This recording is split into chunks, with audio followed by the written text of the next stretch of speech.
What's going on, everyone? It's time for a natural disaster thriller film review. Today we're going to talk about Survive. It was released June 19th, 2024, and it's directed by Frederick Jordan, who did films like Sleepless Night, Alger Confessional, Creative Cloud Club, and Les for Sawyer. So this is a natural disaster thriller where a family is out yachting and they uh, go and then they have like their disagreements and stuff. But one night while they're out having a peaceful night, they notice some weird anomalies going on. Well, first the mom falls overboard and she can't swim, and the currents start acting really weird. So the dad saves her, and later on that night, even more weird, obscure things happen. All the whales start migrating past them, which is the odd time of year for them to do that. And then they end up encountering this weird supercell storm and get knocked out. Now, when they all come to, the ocean is drained and they have to fight for their survival and try to find help through amongst this newly formed desert.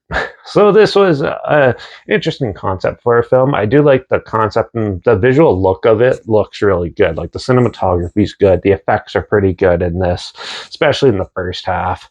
And it does have some pretty cool ideas in it. Now, for the second half, it bogs down quite a bit. It turns more into like a family drama, which is what would happen in this situation.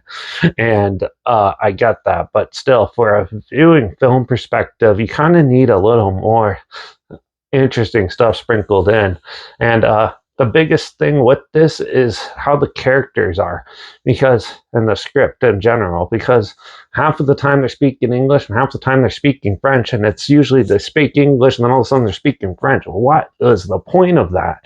It kind of just makes it really dysfunctional and jarring in certain scenes where it's something big's happening and yet they have to give you more info, but then all of a sudden you're reading a subtitle about it, and it's just like, why? She was just speaking English a few minutes ago and stuff. There's weird situations like that which kind of kill this movie. It kind of doesn't do it justice. And that the climax scene and stuff was very anticlimactic and stuff, but I did like the first half. Especially, it did have a lot of good promise, and then it seemed like they kind of just ran out of ideas, so they kind of just did a typical family drama pit maneuver and called it a day. So this was a mixed bag of certain things, but overall I still thought it was interesting and all right. So I'm gonna give Survive a 2.5 out of 5. It was amusing, and especially the first half was good, but then there's a lot of other things that kind of went wrong with it, and it was just confusing, weird decisions that I don't get. But some people are going to like this, some people are going to hate this. It is on Prime if you want to check it out, but if you don't have Prime, I'll link the trailer down below so you can see what I'm talking about down there. Also, link down below is my Instagram. That's where I post clips of films I'm going to review in the future. All my stories, you put the film title in there and some fun fact or history thing in there as well. Also, my Letterbox down below, Derek P Reviews. That's where I post my first star rating after watching the films.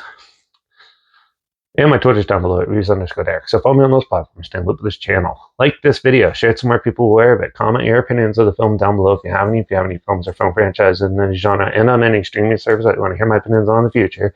Comment them down below too. I'll try my best to get to them as soon as I can and if I can find them. Make sure you subscribe. Hope you find something weird, obscure, and odd they probably never thought of checking out together. And also so you hear my opinions on popular films, classic films, and reviews on other things as well.